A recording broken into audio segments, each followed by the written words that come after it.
So we've talked about damage control resuscitation, we've talked about intubation, vascular access, and hemostasis.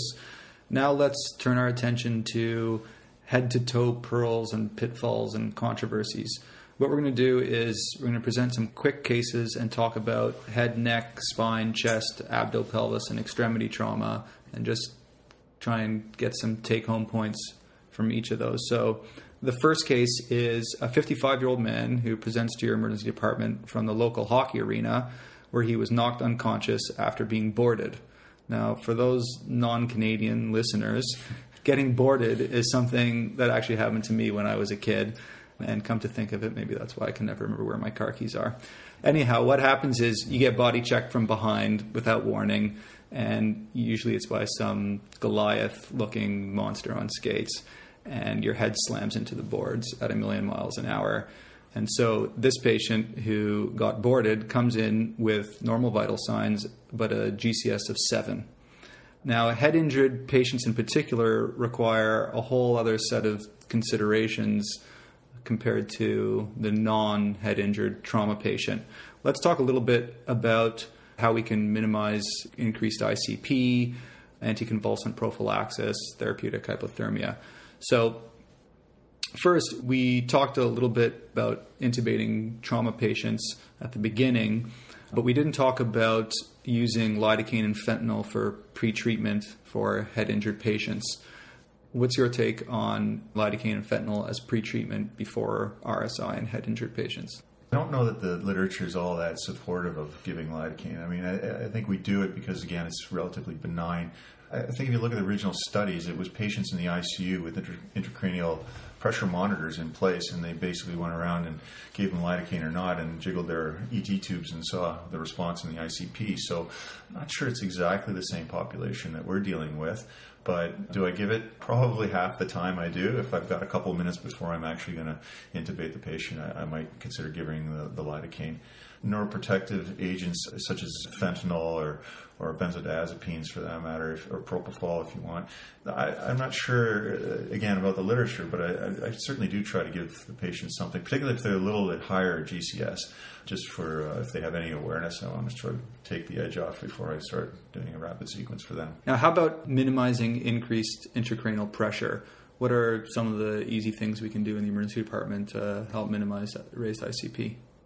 Simple things, like if you can get the head of the bed, tilt the whole bed up 30 degrees so you've got gravity working on your side. If you have focal neurologic findings, like you've got a blown pupil or you've got hemiplegia, or there's good evidence or some strong clinical evidence that you've got a focal lesion in the brain, I'm not so sure that giving mannitol and hyperventilating to a moderate level are bad things.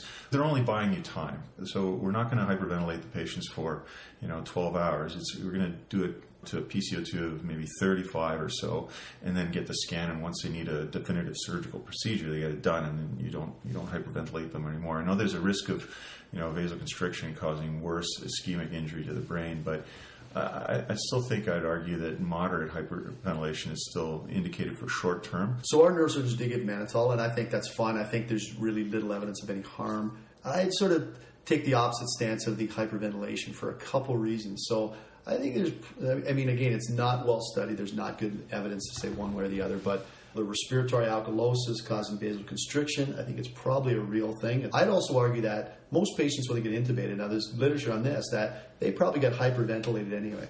When somebody's bagging them, everybody bags too much. So their PCO2 is probably 30 to 35 anyway. And that's my argument against hyperventilating them even more, because then you're probably getting into the range where you're getting the cerebral vasoconstriction. So bottom line for hyperventilation, you can consider it just as a very short temporizing measure, and that you wouldn't want to hyperventilate down to like a PCO2 of 20. You want to target for about a PCO2 of 35. If you're going to do it, I think that's probably the limit. I would agree, yeah. And I would argue again, like, be checking, and if it's going to be for prolonged, you're transferring a patient. I mean, I'd get your neurosurgeon on the phone and see if they recommend it. And if you do, you want to be really careful you don't over hyperventilate, which I think is quite common. I'll just reiterate the point that as patients that you have a pretty strong clinical suspicion that they're going to have a space-occupying lesion. It's not for all comers, diffuse axonal injury or anything like that. If you've got some clinical suggestion the patient's got a focal finding, Like if the patient's coning in front of you and you got to get them straight to the OR, you can hyperventilate them a little bit on the way. Yeah, blown pupil or hemocresis. He's talking about. Right. So. In terms of anticonvulsant prophylaxis, do you guys routinely give Dilantin or any other drug for that matter for anticonvulsant prophylaxis, or do you only treat seizures if they occur? So for sure, if there's a seizure and a head injury, the neurosurgeons at our facility are suggesting that we do give them Dilantin. And they're actually quite liberal in their use of Dilantin. If there is a bleed on the CT of any sort, they will prophylax them for a week with Dilantin. If they're seizure-free for that week, then they'll stop it.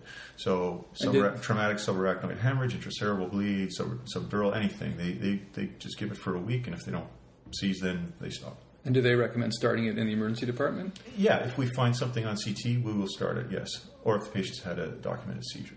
Okay, in terms of controlling agitation in a head-injured patient, do you sort of liberally use benzos? Do you prefer Haldol? Do you use both? Benzodiazepines we know are safe, period. Propofol drips are easy. You can use fentanyl and midazolam if their pressure is not a worry and you want to do that combination, whatever you're comfortable with. But I think the bottom line is we know benzodiazepines are not harmful. Some theoretical risk that Haldol will lower the seizure threshold.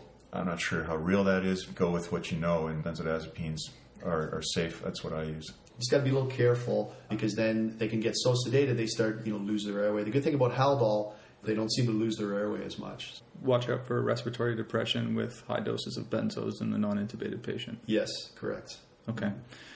Let's talk a little bit about therapeutic hypothermia for head injury. The big question is, does it really improve neurologic outcome for traumatic brain injury, and should we be starting it in the emergency department? So that's a good question. First of all, you got to look at isolated head injury because the last thing you want to do is cool a trauma patient that has multiple injuries and just make things worse.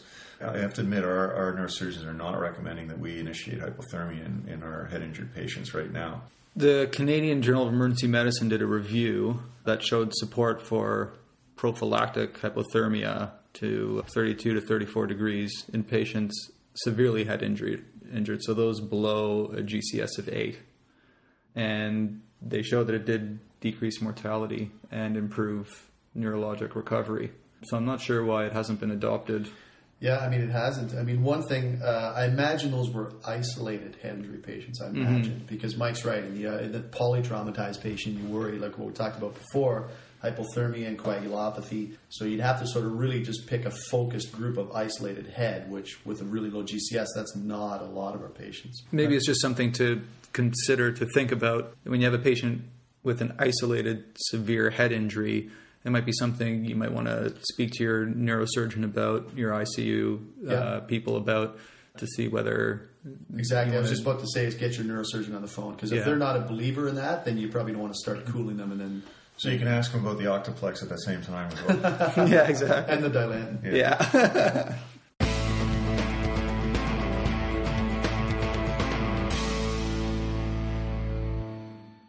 Getting away from the major head injury, for patients with really small bleeds who come walking in with a GCS of 15 or 14, who got a CT of their head for whatever reason, for those patients with tiny bleeds, do those patients all require admission? If they all do require admission, do they all need a CT head repeated? And if they do need a CT head repeated, when should that CT head be repeated? So this kind of goes back to the Canadian CT head rules and what were deemed as insignificant injuries in that study, that you had your high and moderate risk factors, and then they had a group of patients that had CTs done but found minimal things like quote-unquote a subdural slick, so a very small subdural, some small amount of traumatic subarachnoid hemorrhage, those types of patients. And that always made me a little bit nervous because they have some anatomic finding on CAT scan, yet they are normal clinically, the GCS of 15. I always sort of, with a bit of hesitancy, would say they have no significant injury. So I would probably still get a neurosurgical opinion, to be honest with you. And there's many other things to consider, too. The reliability of the patient. Do they have a place to go to with some supervision? Is a patient elderly? Again, are they anticoagulated or on any other antiplatelet drugs, etc.? So I think there's a number of things to take into consideration. But the times I have sought neurosurgical opinions on those minor, quote-unquote, injuries, most of the time, if they're reliable and all, they'll send them home. I think if you're in the periphery as well, this is probably a patient that you keep in your department overnight or admit to the hospital for a day or two, do serial exams, make sure they're not deteriorating. Sure. So let's say you admit them to, you decide for whatever reason, a neurosurgeon suggested it, admit them to your own hospital. So you admit them, then do you need to do a repeat CT or do you just watch them clinically? I think you can rely on your clinical exam, and I think so too. I mean, if in 24 hours they're walking around, eating McDonald's hamburger, they're not going to get operated on. So you could argue, why do the scan? At our site, I think they tend to scan them a lot more 24 to 48 hours later. I think they feel safer and better letting them go home at that point. Mm-hmm. A lot of our patient population at St. Mike's isn't the most reliable, and so they're not going to have a good, safe place to go. So I think that's maybe one of the issues why we maybe do that more. I think the literature bears it out as well. There was a big Swedish study that looked at patients who were admitted with a GCS under 15, whether repeating a CAT scan changed anything, and it didn't. Except maybe give them a bit more cancer. Yeah. One small aside, and you don't have to be completely normal to have a GCS of 15. And so you can be perseverating, you still know where you are and who you are and what time it is and what place you're in, but you keep asking the same question, how to get here, what happened to me, what happened to me? So you're not completely lucid, normal, but you have a GCS of 15. And I think those are the patients that I think, a documented GCS of 15, but you're still a bit worried about them. And that might be a case where maybe I'll rescan the patient. So my point is GCS 15 does not equal completely normal mental status. Here's a quick review of the head injured patient. First, for pre-treatment medication before RSI of the head injured patient, you can consider giving lidocaine if you have time. Remember, it has to be given at least 3 minutes before the rest of your RSI. And the evidence for lidocaine is not great in terms of improved outcomes or neurologic recovery in the head injured patient. Fentanyl has some pretty good evidence that it may help in the head injured patient, so that is an option in terms of pre-treatment for your RSI. In terms of induction agent, most ED docs use either etomidate or ketamine for the trauma patient as their induction agent of choice because they generally do not cause hypotension. Please listen to episode 8 on airway controversies for more details on induction agents. How about raised ICP? Well, the simple thing you can do is raise the head of the bed about 30 degrees. And in terms of when to hyperventilate the patient, remember you should only be hyperventilating the patient if they are coning or if they have a blown pupil or if they have a hemiparesis or a hardcore focal finding. And you should only be hyperventilating to a PCO2 of about 35. Now, Dr. MacKinnon argued that most patients are bagged too fast anyhow, and they're probably being hyperventilated anyways.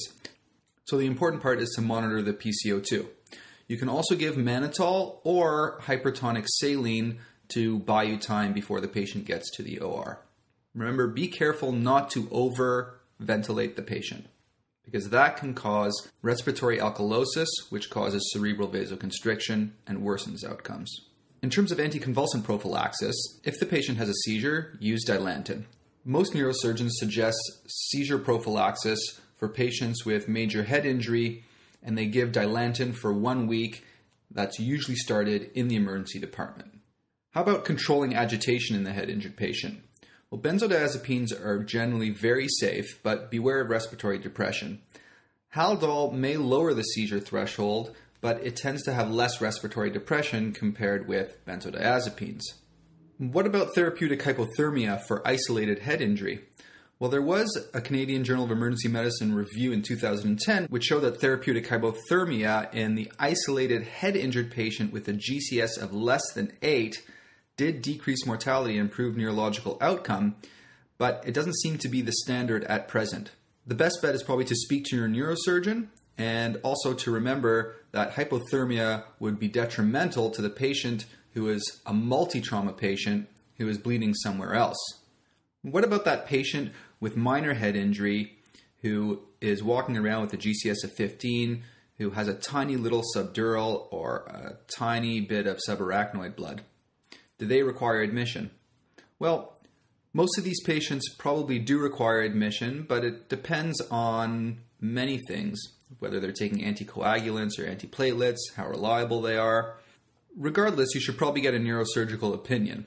If you do admit these patients, do serial physical examinations at a very minimum, with the option of repeating the CT scan for those who you are worried about. There has been some evidence that shows that patients with a GCS of 15, with a tiny little bleed, whose physical exams are normal repeatedly, do not require a repeat CT head. Next, we're going to move on to trauma of the neck. When you awake, you will remember everything. Let's move on to neck and spine. First, let's talk a little bit about C-spine imaging. It seems like there's been more and more use of CT for clearing of the C-spine in trauma patients in the last 15 years or so. There's been some controversy of how best to clear the C-spine. Is there a role for plain films in the multi-trauma patient for the C-spine? And what would it be? And which patients need a CT? And then which patients need an MRI? So, look, I think the key point you say is multi-trauma patients, and that immediately sets apart the group of patients that are eligible to enter the algorithm for the Canadian C-spine rules. So, I'll assume we eliminate those patients because those are minor mechanisms with minor injuries and patients that, I think you can still apply the C-spine rule to and do plain films. Most of the patients that we're seeing in the trauma bay are multi-system injuries, and you're probably going to get a CT of their head in most scenarios if there's any sort of indication of head injury. And it's routine that we would just continue on and do the neck to continue. So it's very minimal addition of radiation. Lots of studies to show that you're going to miss a lot of injuries on plain films in those populations, and that there's very little miss rate with the CTs these days for significant C-spine injuries. So if you're going to go to the CT scanner for another reason, I'd probably do their neck as well.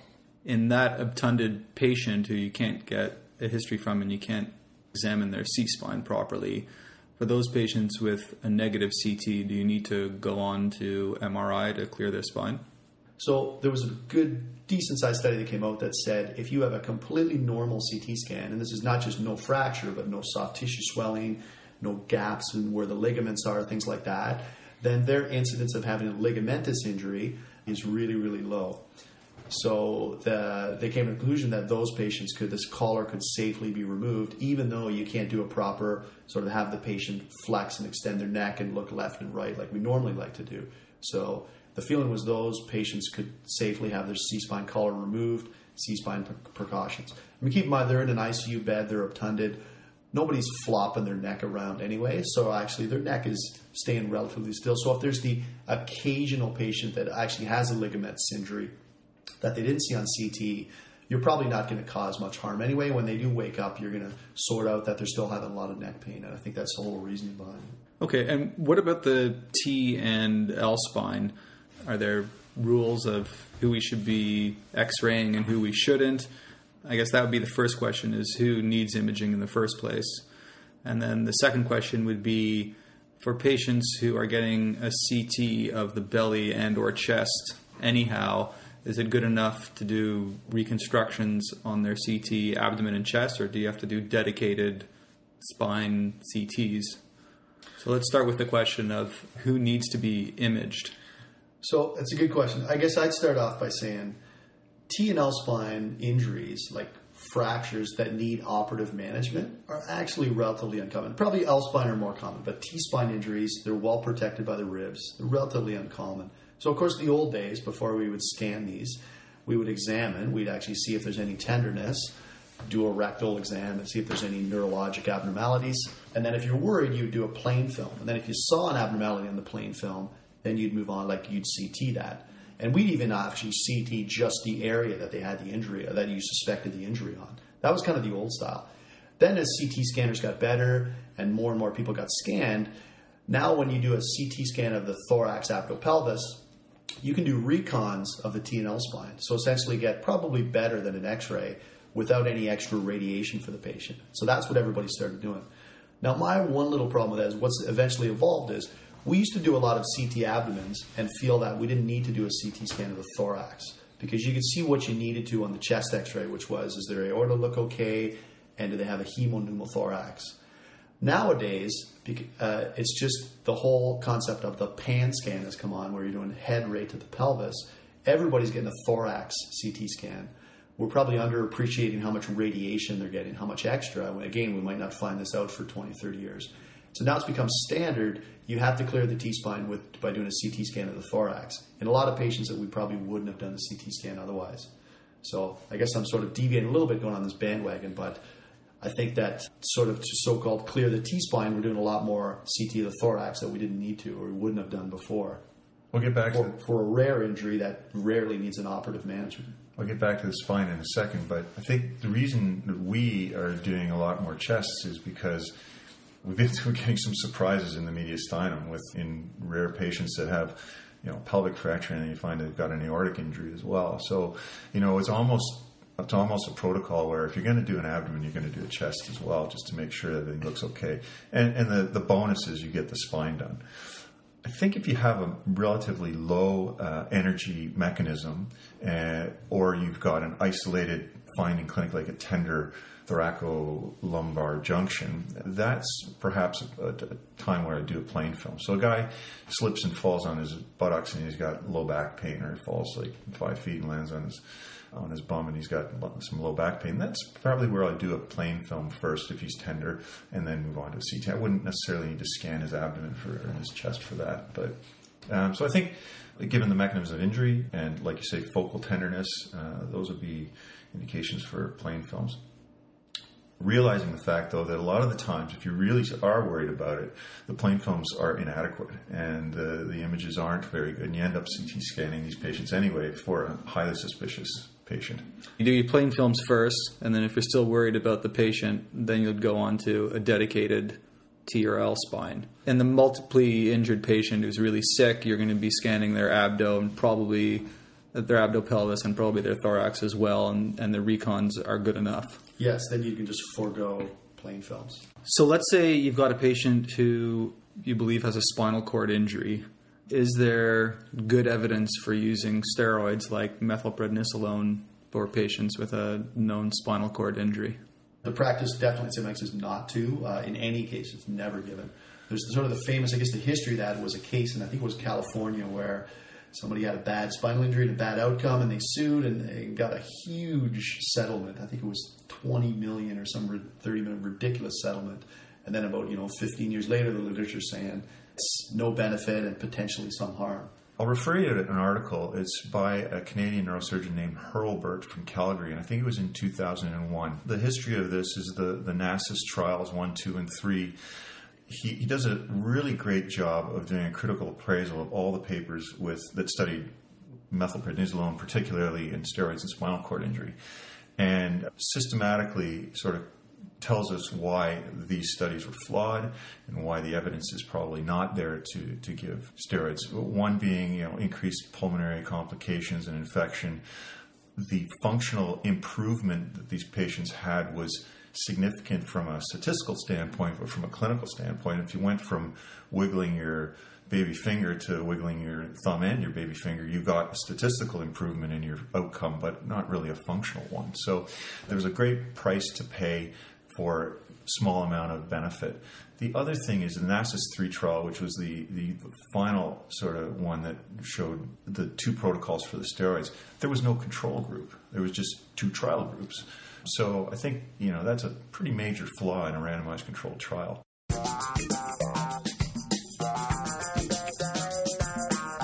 Let's say we have a traumatized patient from an MVC who comes in with a neck seatbelt sign as opposed to abdominal seatbelt sign, with a normal CT head and no focal neurologic deficits. The majority of these patients will not have any significant blunt carotid vascular injury. How do you decide who should get vascular imaging for patients who present with a neck seatbelt sign? We're relatively liberal with the CTA of the neck because, we see a fair amount of vascular injuries. Some of them don't need anything done, but you need to be observed. Or some of them actually do need operative management. A seatbelt sign on the neck is actually one of them. Like a contusion on the skin is one of the indications. Any spinal fracture, basal skull fracture, any neurologic deficits that not explained on your CT head. And I'll throw in one little caveat is that if you're going to do it, if there's an indication right away, for example, seatbelt sign on the neck, order, at least with our place, order the CTA neck right away. Otherwise, you have to do a CT of the C-spine and then another dose of radiation to the CTA neck. And you can actually, from the CTA neck, they can get the CT of the C-spine. So one little caveat, you'll save one one CT C-spine for your patient. Yeah, I'd agree with that in general. Not every C-spine fracture gets a CTA at our facility. Certainly if there's worry about the fracture extending into the foramen where the carotid artery is passing through, then we'll certainly do it. And I think certainly, focal neurologic finding with a normal CT head is the obvious indication. But for the neurologically intact patient with a seatbelt sign, yeah, I think it's probably a good indication to do that test. Here's a quick review of the neck and C-spine trauma. So first, who needs an X-ray for C-spine? Well, the Canadian C-spine rules or nexus criteria are very good for patients with a minor mechanism of injury. On the other hand, for patients with multi-trauma who are getting a CT head anyhow, most traumatologists will go ahead and scan the neck at the same time as they scan the CT head because many studies have shown that X-rays are not sensitive enough in the severely multi-injured patient.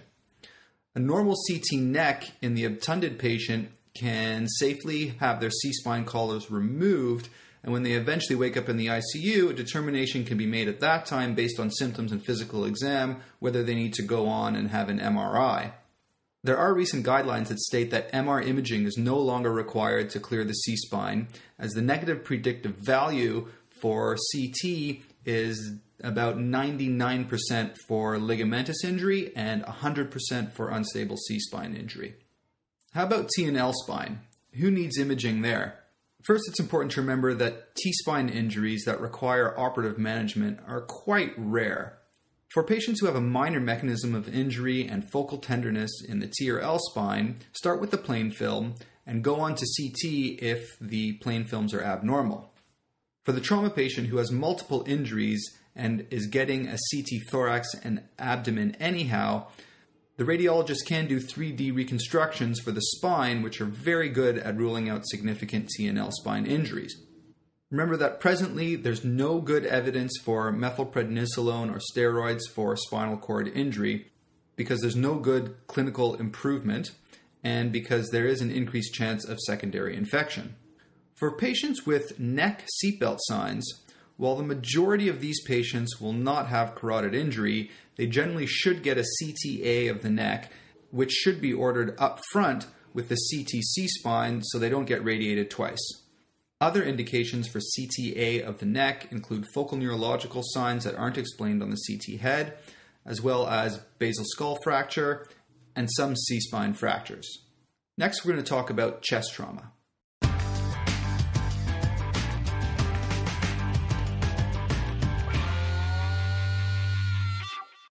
All right, let's move on to blunt chest trauma.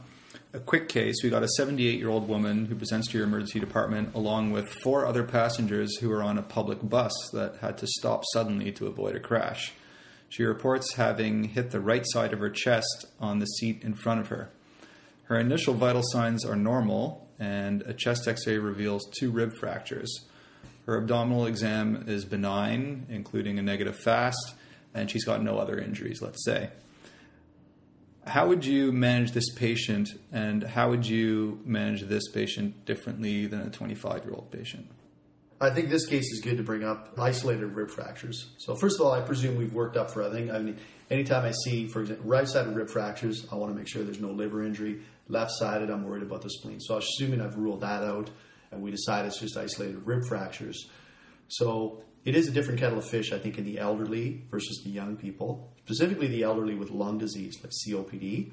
They have high incidence of bad outcomes. Even if they look relatively well, they're generally kind of running on full capacity if they're advanced COPD. And so you throw in a couple of rib fractures and it can sort of cause them a lot of problems. And not in the first hour. It's going to be a few hours later. I'm not sure I would necessarily jump right to admission, but I'm certainly going to watch them in the ER for a prolonged time and see how they're doing. Would you repeat the chest x-ray in a certain amount of time?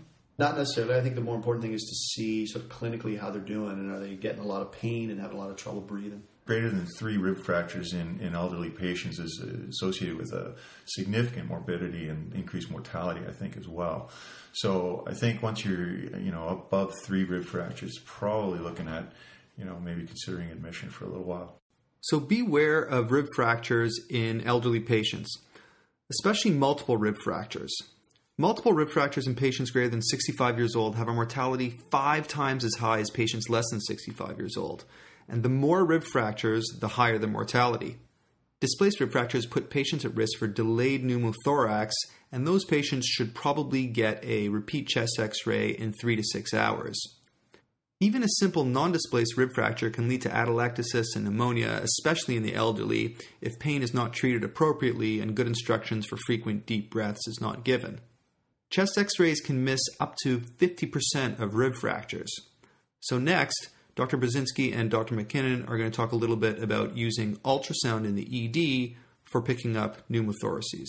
The other thing is nice and handy if you've got it and you can do it. This is the kind of patient that I would put the ultrasound probe on and look for pneumothorax. You don't have to CT the patient, and it really reassures you that they don't have a small pneumo or occult pneumothorax not seen on chest x-ray. So how does ultrasound compare to chest x-ray in terms of the specificity and sensitivity of picking up pneumothoraces?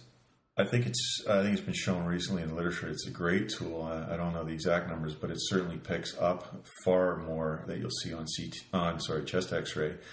We're finding now that we're CTing more patients, we're finding these occult pneumos, and you can actually see them with ultrasound pretty well too. I find it very useful in the shocky patients where you don't know what's going on. You just quickly put it on their chest and you see if they have a big pneumo even before the chest x-ray is done.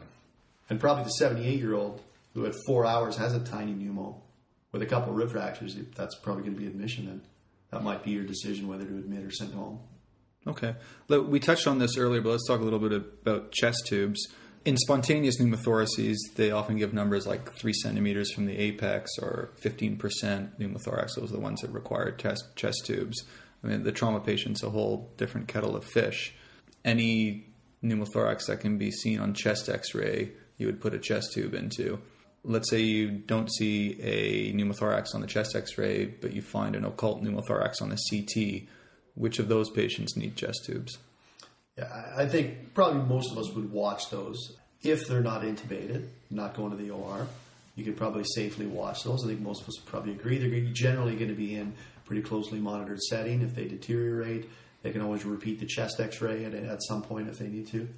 I think we're at Sunnybrook doing that study right now. So anybody that's got an occult pneumo seen on CT with positive pressure ventilation going to the ICU, I believe it's randomized to chest tube or no chest tube. So I don't know that the literature has been definitively written on that topic, but certainly it was considered heresy not to put a chest tube in before. I think we're coming around saying maybe it's not such a bad thing to do. Wait and watch. We're CTing everybody's chest now, so we're picking up a lot of these tiny pneumos that we didn't before.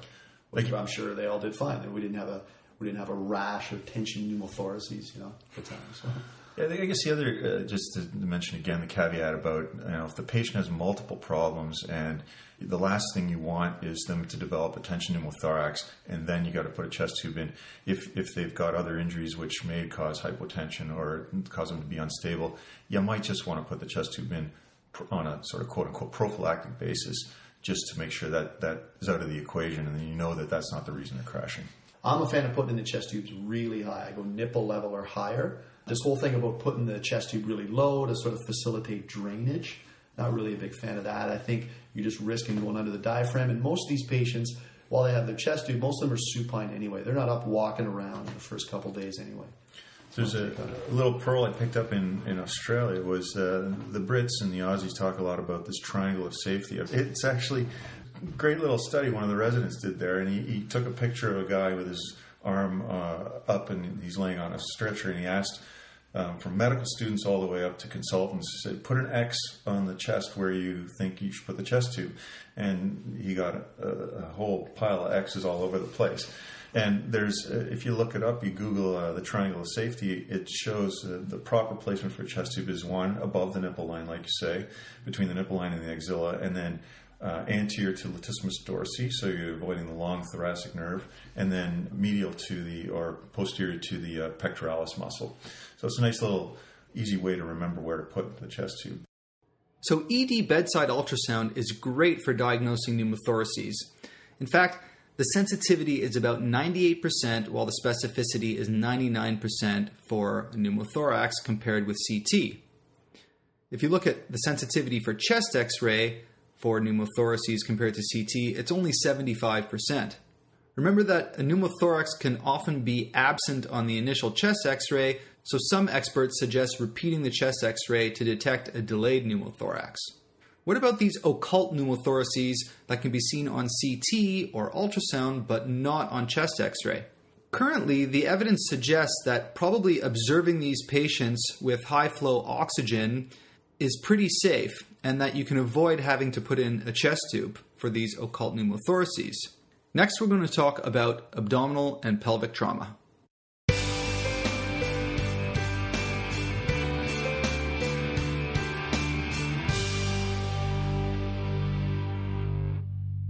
We've talked a bit about head, neck, spine, and chest trauma. Let's move on to blunt abdominal and pelvic trauma.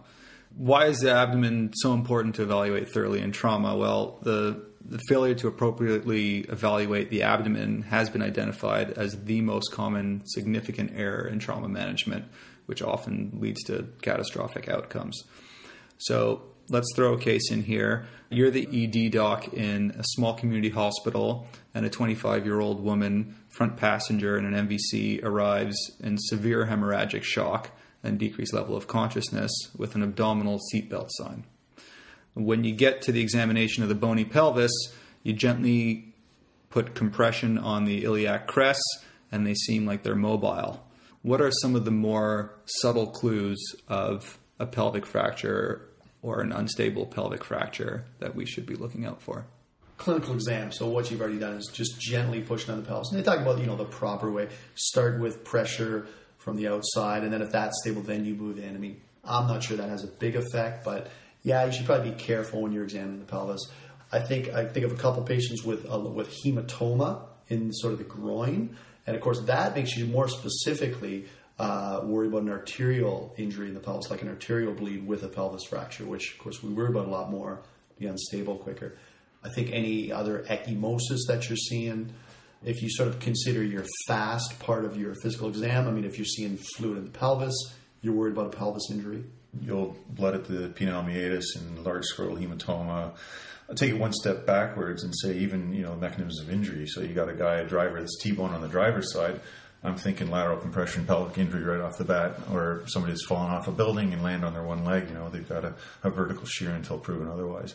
Another point about examining the pelvis is one person does it, and then it's always exciting when you find that mechanically unstable pelvis, like, hey, come on over and feel this. And so that's not the right thing to do. One person does it, and then if it's deemed unstable, then we immobilize it. And most of the time, that's an open book type pelvic fracture. We'll put a sheet around it and immobilize a patient. So why is it especially important to recognize pelvic fractures early on? Well, you're going to get potential for a lot of bleeding, and that's the real main issue. I think the primary cause of mortality from pelvic fractures. Now, remember, there's bleeding from three sources in the pelvic fractures. It's the venous plexus of the pelvic brim, which probably is the most responsible culprit for the bleeding. There's also bleeding from the cancellous bone, and in about 5% of the time, it's an arterial bleed from one of the branches of the internal iliacs. One of the reasons I think you want to recognize it early is because looking ahead at the management, really hard to stop that bleeding. A trauma laparotomy, packing the pelvis, does not do very much. Sort of latest literature is saying that external fixation doesn't really do a lot. In the patient you're worried about, in the unstable patient, it's very often in that 5% with the arterial bleed.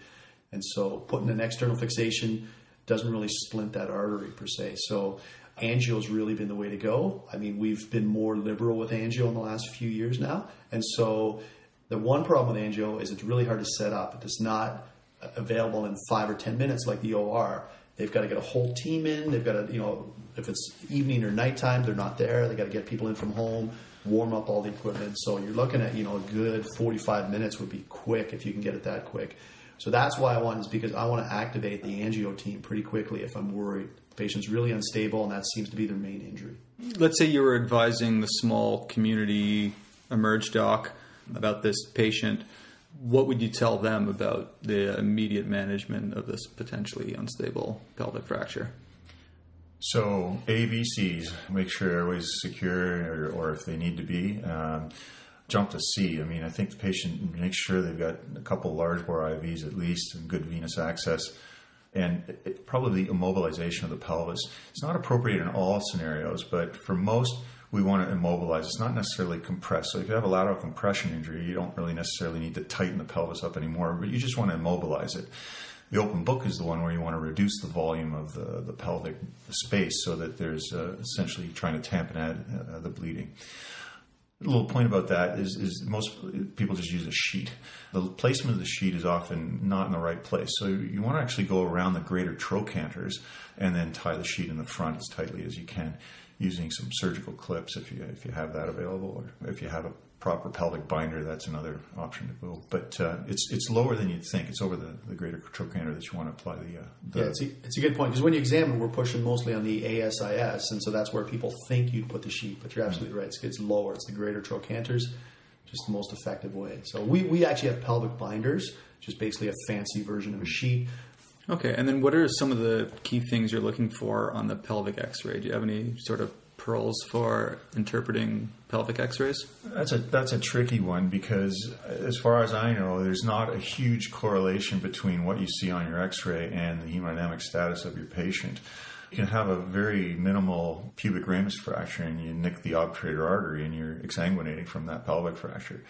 In broad terms, my sort of general classification is by mechanism of injury. It's the Young-Burgess classification. So lateral compression injuries. So you're looking for basically, lateral fracture patterns, an AP or open book type pelvic fracture. And I'm not sure the details are all that important, but if there's, in general, the wider the symphysis is open, the more risk of other associated injuries and hemorrhage. And then the vertical shear. As far as predicting angiography, there's a ton of literature on this problem, and there, as far as I know, there's no specific correlation between your risk of hemorrhage that's very sensitive or specific and the finding on a pelvic X-ray. So, of course, angiography is generally considered useful for arterial bleeding. For venous bleeding, you can't angio a vein per se. So what I find with these pelvic injuries, luckily, only 5% are arterial, so which are the ones we kind of really worry about. The venous bleeding, it's really one of those injuries where it does tend to sort of tampen that off. You put the sheet, you sort of wrap the pelvis, start to give them some saline, at some point maybe some blood, and then they kind of seem to stabilize. Bring them up to CT, like if they're stable enough, bring them to CT. You don't see any arterial blush, so you're kind of happy it's just the venous. So luckily for those in the periphery, you wrap the pelvis, send them with some fluids and blood, and you kind of just hope that it's not a bad arterial bleed. There's not much you can do. It's one, your surgeon can't do anything about this. Like I said, packing the pelvis doesn't stop the bad arterial bleed. So it's not something you want to rush to the OR. Send them to your trauma center as quickly as you can. If they're one of those 5% with a bad arterial bleed, get them to angio as quick as you can. Look, if you've got a pelvic fracture, I think you need to assess the abdomen as well. So we kind of prioritize whether you think the bleeding's in the abdomen or in the pelvis. So if your FAST is negative or there's really a minimal amount of free fluid in the abdomen, then you prioritize the pelvis. And if it's grossly unstable, obviously you want to mechanically close the pelvis. And hopefully you can get the patient stable enough to go to CT. I think a lot of your decisions from there on depends on what you find on CT. So you mentioned arterial blush. If there's an arterial blush, you're probably going to go to angiography first. Can you just explain what arterial blush is for our listeners? Yeah, so when you do your CT of your abdomen and pelvis, you're injecting contrast. And what you're seeing is that contrast being extravasated from a ruptured vessel. So it looks like a big white blotch. And specifically an artery, not a vein. So correct. Ruptured, a venous bleeding, you don't get blush. That's correct. kind of the key point. Yeah, that's right. Now, there's a couple of rare patients that you can't find their site of bleeding on CT scan, but they're still hypotensive. And the thought is that perhaps they're so hypotensive you're not getting the circulation that will express the blush and let you see that blush. So that may even be a patient that you're going to want an angiography or angio as well, but that would probably occur from the critical care unit. There's a couple papers as well that have shown that the size of the retroperitoneal hematoma is predictive of arterial bleeding too. So again, if you do the scan and you don't see a blush, but they've got an enormous retroperitoneal hematoma and they're unstable, that might be also a patient you might decide, well, better go and have a look at the arteries and make sure that there's no arterial bleeding. The other thing to think about, if you're fairly sure there's a bad bleed in the pelvis and maybe the fast in the abdomen didn't look that bad, with angio, they can actually embolize the spleen and the liver potentially. So just keep that in mind. That's an option that if you think, again, it's a little bit of a guessing game and you're going to do this in conjunction with your surgeon. Let's say you have a patient with abdominal trauma who has maybe sort of a faint seatbelt sign with a negative fast exam. Let's just talk a little bit about the fast exam and the pitfalls of the fast exam. Which patients with a negative fast exam should you be worried about and go on to CT? I think the one thing to think about the fast exam, or one thing to remember about it, it's a rule-in exam. It's not a rule-out exam. Its biggest benefit is in the hypotensive patient, and you want to see whether you need to go right to the OR. And you get your positive fast, you kind of have your answer. Bypass CT, go right to the OR. So you get a negative fast exam. Then you've basically got to decide. So your question is, who do you need to work up then at that point? So I think, again, you're going back to your mechanism of injury. There's symptoms. Do they actually have abdominal pain? Do they actually have abdominal tenderness on exam? And if they do, and they have a significant mechanism, you really got to work that up. You're probably going to have to go to CT scan. You can miss free fluid in the belly on your fast exam. So this is borne out by the studies that originally looked at CT versus even DPL and fast. The good news is that the sensitivity of fast was something like, I can't remember in studies, but around 80%. But if you looked at the number of fasts that missed free fluid when there was a surgical indication, the sensitivity goes up to 99%. So you're not going to miss a significant bleed on your fast exam. But at the same time, you're not going to rule out intra-abdominal injury with a fast. And I think that's one thing that I see more junior house staff or clinicians say, I'm just going to do a quick fast on this patient. If it's normal, I'm going to send them home. Well, that doesn't rule out intra-abdominal injury. Now, you mentioned a patient's got a seatbelt sign. These are injuries that are going to be, what quote-unquote, again, occult. Things like duodenal hematomas, pancreatic injuries, small bowel injuries, things that don't bleed a lot, or mesenteric injuries. They don't bleed a lot, but they cause problems later down the road. So the patient gets septic in the ICU because they've got a bowel perforation. The good news to this story is that most of the time on CT nowadays, the CTs are so sensitive that these occult injuries are no longer becoming so occult, and that we're usually finding something associated with them. So, yeah, a very good point. Fast is not the be-all and end-all and does not rule out intra-abdominal injury, particularly in that scenario. Okay, let's say you do move on to a CT. What are some key injuries that CT misses? Well, I mean, like Mike was saying, they're pretty good these days. They still will miss smaller bowel injuries, which generally, in fact, quite often actually don't need any operative management. They just kind of need to be observed, and most of them do fine. Small pancreatic injuries. Diaphragm is always the bugbear as well these days. So small diaphragmatic injuries are kind of missed.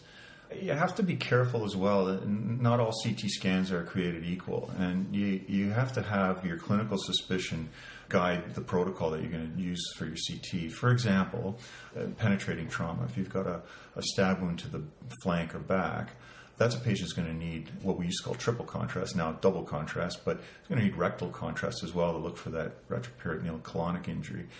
You may want to do a delayed scan if you're suspicious of a ureteric injury, so you give the contrast, and then 15 minutes later you do another scan to look at the ureters and see if there's any extravasation. So I think it's not all that simple. Duodenal pancreatic injury, sometimes we'll give a little bit of oral contrast, have them drink it while they're doing the scan to better visualize that area. Here's the review of abdominal and pelvic trauma. It's important to recognize pelvic fractures early because pelvic ring disruptions are associated with a mortality as high as 50%, mostly because of massive hemorrhage from fractured bone, direct arterial injury, and damage to the extensive pelvic venous plexus. Also, It's important to remember that in those patients that you suspect might have arterial injury, it's important to get angiography early. This takes time to activate. So to help you diagnose pelvic fractures early, here are some clinical clues. First, think about the mechanism. For example, if it's a fall from a great height, you'll suspect a pelvic fracture immediately. On the physical exam, you should be looking for groin and or suprapubic swelling or bruising, tenderness of the symphysis pubis, a palpable defect at the symphysis. Peripheral neuropathy might give you a clue that there's a pelvic fracture. And on the FAST, you should be looking for fluid in the pelvis. Then there's the classic blood at the meatus and scrotal hematoma, which would increase your suspicion that there's a pelvic fracture. Remember that when assessing for pelvic stability, you want to apply gentle compression to the iliac crest. Do not rock the pelvis. So for patients who you suspect have an open book pelvic fracture, you want to minimize the venous bleeding. And the easiest way to do this is by applying a sheet over the greater trochanters or using a pelvic binder if you have one. Scott Weingart from emcrit.org describes a great way to assess and treat pelvic instability. He says, on any blunt trauma patient, the pelvis should be assessed by one inward squeeze at the level of the greater trochanters. If there is inward movement, do not release your grip. Keep inward pressure on the trochanters and have an assistant wrap a sheet around your hands and pull as tight as their strength will allow. Only when the sheet is about to be fully tightened should you remove your hands. Remember that you also want to bind the lower thighs and ankles together using appropriate padding. The bedsheet should be folded longitudinally, it's eased under the pelvis, and then applied circumferentially with gradual tightening and maybe twisted once around itself to achieve secure compression. The sheet should then be fastened with clamps. It's important also to remember that any wrinkling of the sheet during the placement is no good because this can increase the risk of pressure ulcers. What about the pelvic X-ray?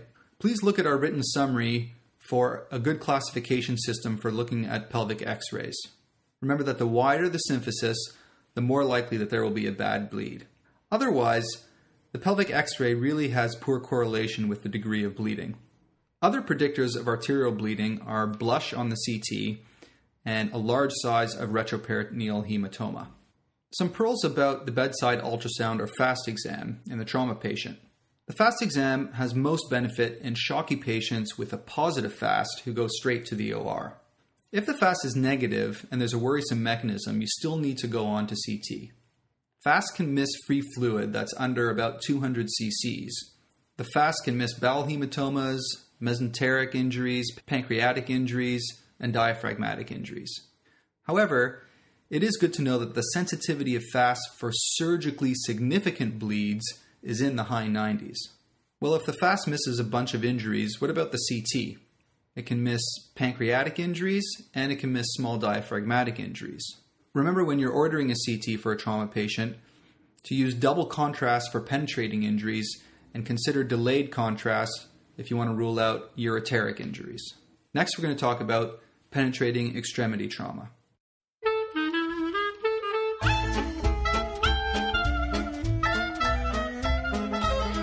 Let's move on to penetrating extremity trauma. We've been talking up until now really strictly about blunt trauma. In Canada, we see a lot less penetrating trauma than in the States, for example. So here's a case. A young man was minding his own business when he was stabbed in the thigh with a switchblade. His friends immediately drove him to hospital, and he walks into your triage limping. His vital signs are normal. On his lower extremity exam, you find a 2 to 3 centimeter laceration in the lateral thigh with blood slowly oozing out of the wound. His neurovascular exam is normal with pedal pulses present, and a handheld Doppler revealed equal pulses bilaterally. How would you manage this patient? The first thing that I would look at is the location of the injury and proximity to the vessel. And proximity used to be an indication for angiography, but now it's pretty much gone by the wayside. And so if it's not near the vessel, I think you're much more reassured. It's not to say that you can't have a vascular injury, and I think that's where you rely more on your quote-unquote hard signs and things like expanding hematomas, active arterial bleeding from the wound, peripheral pulses that are absent or diminished, motor or sensory changes in the distal extremity. Most people would either explore those or angio or CTA them nowadays. And, and I was just going to make that point. So CTA, I think, has really changed these because early in my training, you had to get angiography for these. It's really hard to get, and you're not going to get it in the evening or overnight if they have a pulse. That used to be the general kind of consensus.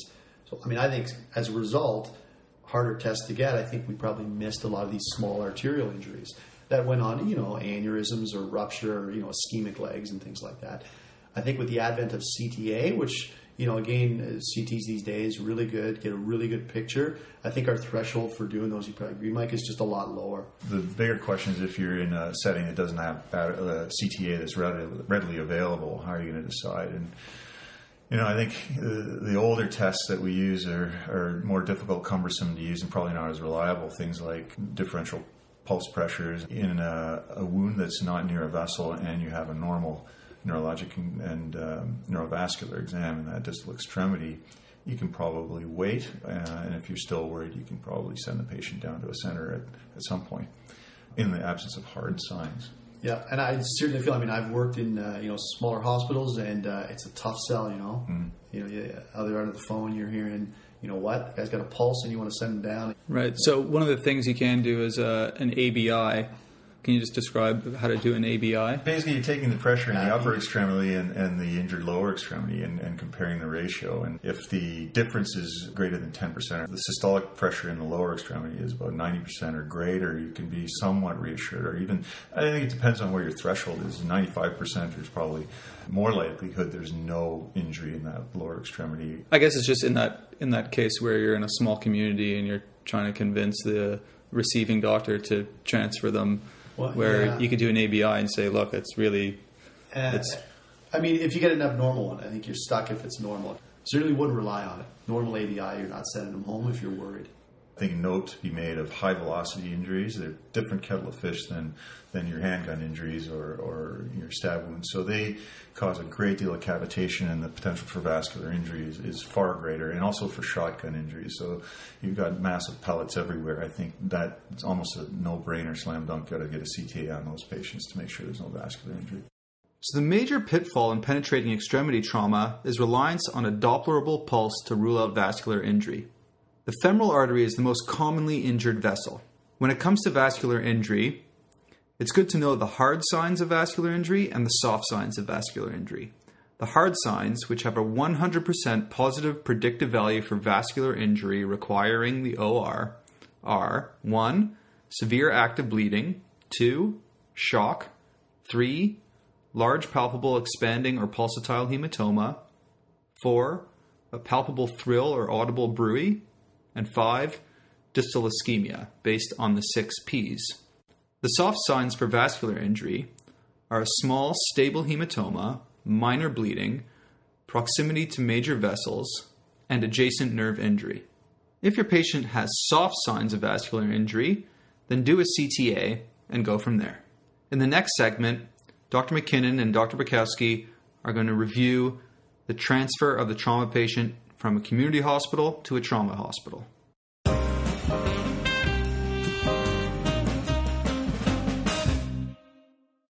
Okay, let's talk a little bit about transferring the trauma patient from the community hospital to a trauma center. What should the priorities of management be for the traumatized patient who's being transferred to a trauma center? As we do in emergency medicine with everything, I think you start with the ABC. So you've got to look at the airway, and this patient's going to be transferred. Look at how long they're going to be transferred. And I think you've got to make a call on whether they need to be intubated beforehand or not.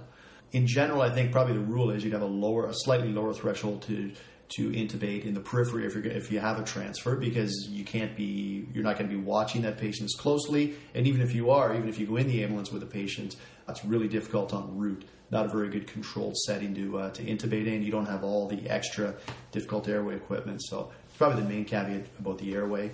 Make sure they have adequate IV access. If you need, you're going to bring fluids for sure. Consider bringing blood if you think you might need it. Just bring it along.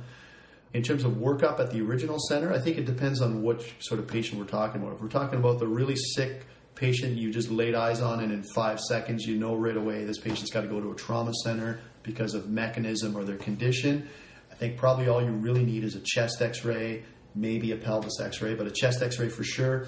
Put in the chest tubes if you need it, because again, transfer, you don't want to send somebody with develop a tension pneumothorax en route. Pelvis x-ray, you could argue if it's unstable, just wrap a sheet around it or put a pelvic binder. If you're transferring into a trauma center, what's the expected blood work to be done at the originating center? Oh, Mike and I are going to love this question. The answer is nothing. If you think they need to be sent, you need a chest x-ray, vital signs, and bundle the patient up. Maybe a pelvic x-ray too if you're suspicious. But look, yeah, I agree. The less the better. If you can identify something that tells you, I've got to transfer this patient to a trauma center. And the statement I get from physicians working in the community, and look, I have a lot of respect for them because they don't have the resources we have, but they'll sometimes tell us, but you guys wanted me to prove that the patient needed to come to a center like yours. But I think if the patient has a pelvic fracture, they got a significant chest injury, a head injury, penetrating truncal trauma, those are all pretty clear indications that need to be transferred. So don't bother doing any other tests. I mean, if you want to do a CBC, that's fine while you're waiting for the helicopter or the ambulance, that's fine. I agree, a chest x-ray, probably a pelvis x-ray. Forget about any CT scans. Don't do a C-spine because we're gonna scan it anyway if it's blood trauma. And I know the intentions are probably very good if there are CT scans initiated in the periphery. This is a scenario where, I know the patient's going to be transferred. I'm kind of worried about their spine or their chest or something. I'm just going to get a CAT scan done at my facility and then send the patient. I would strongly discourage that practice. If you know you're going to send the patient anyway, we're going to do all the scans anyways.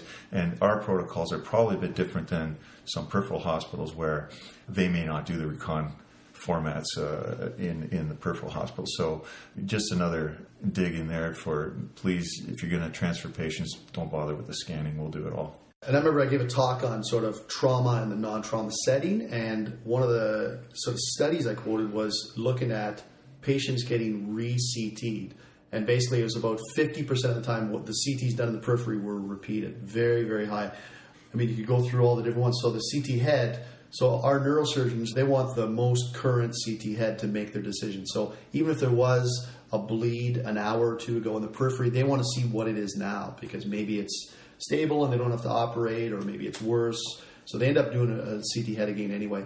In terms of the thorax, abdo-pelvis, we clear our T&L spines mainly with a CT now. And if you get a CT from the periphery, our system, we can't do the reconstructions, the recons of the T&L spine. And so we have to rescan that anyway. So I very much encourage, for sure, do not do the CT. I'd say, definitely a chest x-ray, because you need to know if you need to put in a chest tube before you send them. That's a nice, simple thing you should be doing there. If you in the periphery, if you need to.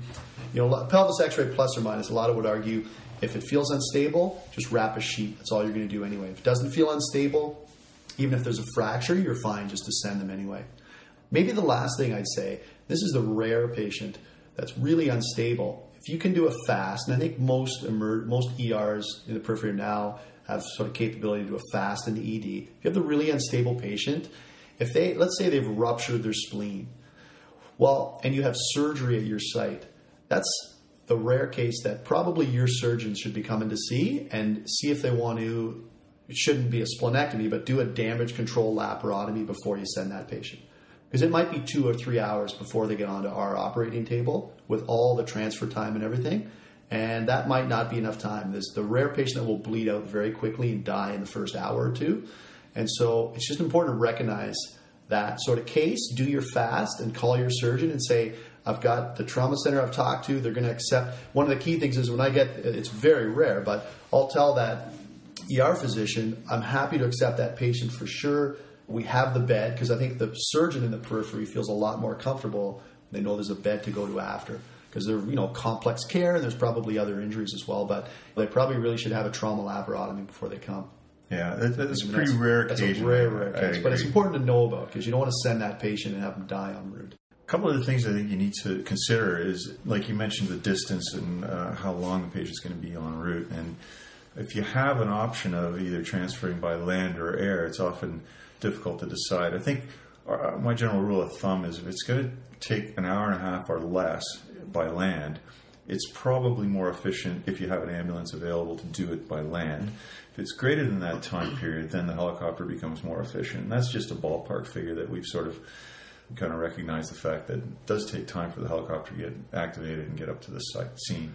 Of course, we're at the mercy of the weather, and people don't sort of remember all these other things, non-medical issues like, is it snowing out? Is there a thunderstorm going on? The helicopter can't land. So all those things you need to sort of take into consideration. And personnel, you mentioned too. You want to have the person with adequate skills that's going to be able to intervene on this particular patient. You have to try to weigh all these different variables into making your decision on how to safely transfer this patient. There was a lot of literature coming out of the U.S. in the late 90s about unsafe helicopter transfers. And I think when you actually dig through the literature, there were a lot of crashes, and they started to question. So now you have a patient and usually two personnel that died trying to save a life, and they looked at how beneficial is helicopter transfer versus this risk of crashes. One of the issues in the States is that it was becoming a bit of a business. These are companies, privately owned companies, that want to do as many transfers as they want, and that really sort of changed the scales a little bit in that. They were being really aggressive of trying to do air transport for everybody. Even in bad weather, there's financial pressures for you to try to do the transfer. At the time, I talked to a couple of Orange physicians, Orange is, of course, our air medical transport in Ontario, and they said it's very, very different here. They have very strict rules about when they can and can't. One interesting thing, here they actually don't get the description of the patient. So you don't want to hear that, it's poor little tiny Tim who fell off a horse, is really injured. They don't want any emotion in the decision. It's strictly, is it safe or not for me to fly in this weather condition? And then they have very strict guidelines. They have to actually, at nighttime, they have to land on a proper helipad here. So they won't land on the highway here at nighttime. One sort of pet peeve of mine is that often we'll get patients who have been on their backboards for hours from the time of their injury. And the argument is, well, they may have a spine injury. That argument doesn't fly. I mean, I would get these patients off of the backboards, preventing decubitus ulcers as well, is very uncomfortable for the patients. The fact that you're transferring the patient doesn't mean you need to keep them on the backboard forever. And even if they do have a spine fracture, we use spinal precautions, and they can be on a mattress and not moving, and they're not going to cause any damage to any spinal injury. So it's a bit of a misnomer that the spine board is mandatory for somebody that you suspect has got a spine fracture, particularly in a long transfer time. Yeah, right. Exactly. So every hospital, whether peripheral or trauma center hospital, should have a protocol where the patients on backboards should be seen immediately. Even if it's a more minor injury, they should just be seen immediately and log rolled off the backboard. Because I've seen that too, where in a really sick patient, they come into a peripheral hospital and they think, this patient's going to be transferred in 30 minutes, so I'm not going to bother taking them off the backboard. But I think it's important to really, once you've stabilized the ABCs, get them off the backboard, because the transfer might be delayed. And I agree. Yeah, I'm 100% with. And you just use the board for transfer, then take it. I agree. Take it out. I mean, what do we do when we get to the scanner and they have a T10 fracture? We put them on a soft hospital bed. That's exactly. That's the next thing you do. So, please, if you can, and of course, time is the determinant of some of these things. But a patient has a badly displaced fracture or dislocation. I think you do your best to try to reduce that if it's going to be a long transport time. So not only uncomfortable for the patient, but it's probably bad for the tissues. And if you can splint them. So the other thing is that you mentioned tib-fib fractures and open tib-fib fractures. I think also we really underestimate the amount of bleeding that these things can have. You're in an ambulance for 2 hours and the patient comes off the stretcher and there's pools of blood under these open fractures. So just bear in mind that there are some of those sort of slower blood loss sites. Next, Dr. MacKinnon is going to talk about whether NG tubes are necessary for patients who are being transferred to a trauma center. I do not think they're necessary, except I think if somebody's been intubated, and especially if they've been bagged a lot before, which often trauma patients have, you'll often see on your chest x-ray a huge gastric bubble. But even if they don't, I think if you intubate them, now they're sedated, go ahead and put an NG tube in. It's pretty harmless. Yeah. To decompress the stomach. The caveat to that is if they've got a significant facial smash. Well, then you put, NG, I guess a gastric tube. So you put an oral gastric in. Just get your laryngoscope, and right after you tube them, just throw in the OG or an NG if you think it's safe. You know, there's that one picture of that coiled NG tube in the anterior cranial fossa, which I think should have been thrown out and forgotten long ago. I think it's overrated. And basal skull fracture is only if you've got like anterior cranial vault disruption in the cribriform plate. Is I mean, it's a pretty specific, unusual injury. And even so, if you're properly putting the NG tube in, you can probably go straight back and not have too much of a concern about it. But you know, people say, gee, he's got blood coming from his ear, he's got a basal skull fracture, I can't put an NG tube in. That's complete garbage. No, I think that's garbage, yeah. It's a facial. But I'm not saying any suspicion of facial. I mean, I'm not. And if they're tubed, you have the laryngoscope, Sure. You're right there, just put an OG in. Yeah, I That's agree. fine. I go orgastric with that. Put something in. But I think patients should have a Foley catheter as well. That's sort of one thing that doesn't often get missed. But The other one, though, I'd like to bring up is lacerations. Because you need to sew lacerations. And Mike just talked about the patient arriving with the open tib fib, and there's a big pool of blood. And usually these patients are polytraumatized. We don't know where the internal bleeding is. It's nice and simple. Scalp lax can bleed a lot. Give it a quick clean, slap in some staples in the scalp. Even if you had an open tib fib, and if you had an open tib fib that was bleeding profusely, forget about the old ortho has to close it in the OR. They're transferred for 2 hours. You got to just give it a clean as best you can with some saline. You got to throw some sutures to stop that bleeding. yeah, They can open it back up and clean it after, but the scalp lax are like, if it's sometimes they're really macerated and difficult to staple, then I just throw locking sutures in. So you do a locking stitch, and it does a fantastic job of hemostasis with a big nylon. Sure.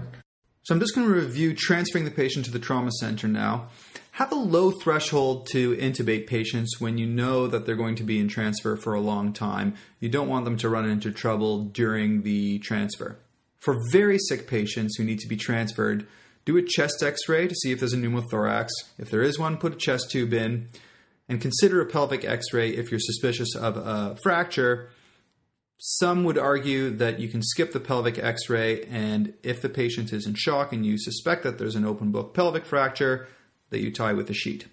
Don't do CTs at the peripheral hospital if they're being transferred, because often this will delay definitive management. If the patient's very unstable with a hugely positive FAST, and they may have a ruptured spleen, let's say, consider getting your local surgeon to do a damage control laparotomy before transfer. This is the rare situation where you might get your local surgeon involved in conjunction with transfer to the trauma center after a damage control laparotomy is done. In terms of deciding to transfer a patient by land or air, the ballpark rule of thumb is if it's 90 minutes or less that it will take by land, then use a land ambulance. If you suspect that it'll be greater than 90 minutes by land, then air transfer might be a better option. Of course, you need to take into account things like weather conditions and the time of day. Don't forget to log roll patients off backboards as soon as possible. Backboards are for transferring only. For patients where you have a few minutes before the transfer, try and reduce obviously displaced fractures and dislocations, stop bleeding of open fractures and scalp lacerations, and consider an NG for intubated patients or an OG for intubated patients with significant facial injury. As well, if you have time, put in a Foley catheter. Next, we're going to talk about pan scanning, which is CTing the trauma patient from head right down to the pelvis.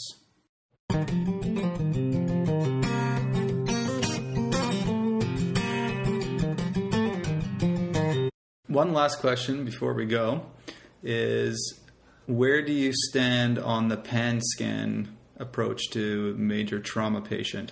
Well, there's one study in particular that showed that pan scanning resulted in a change in management in 20% of patients, and a study that also showed that it picked up an additional injury in 17% of patients compared to a focused CT use.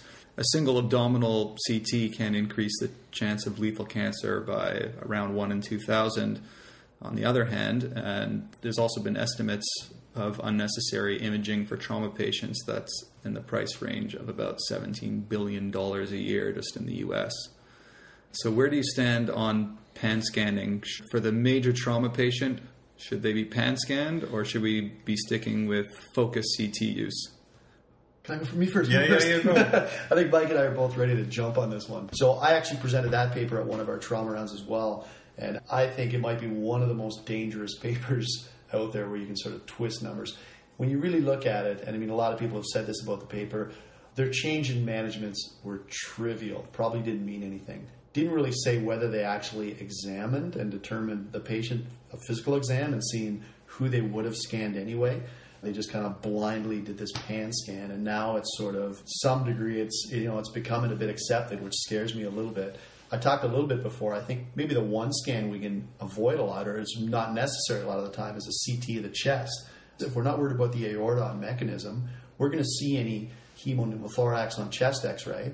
What do we really care about? Rib fractures. So if you're not worried about the aorta or the T-spine, you're going to see everything else you need to on the chest x-ray. But anyway, just getting back to that study then, I think a lot of those minor, and even in the one that showed, an extra, we picked up all these other injuries, they were minor things. They were rib fractures, they were trivial pneumothoraces, which now they're studying whether we even need to do anything with these. So just to talk about the chest CT for one, there was a New England Journal article, I believe, about a couple of years ago, and it was about blunt aortic injury. And some of the recommendations there were absurd. They said if you're in a motor vehicle accident of greater than 10 miles per hour, you could have a blunt aortic injury. There's that sort of literature that's making us all paranoid and saying, yeah, you can have a normal chest x-ray and have an aortic injury. I mean, that's extreme. I think one of the problems with not pan scanning is, as trauma team leaders, we're not the ones who are responsible for going back and doing serial examinations of the abdomen.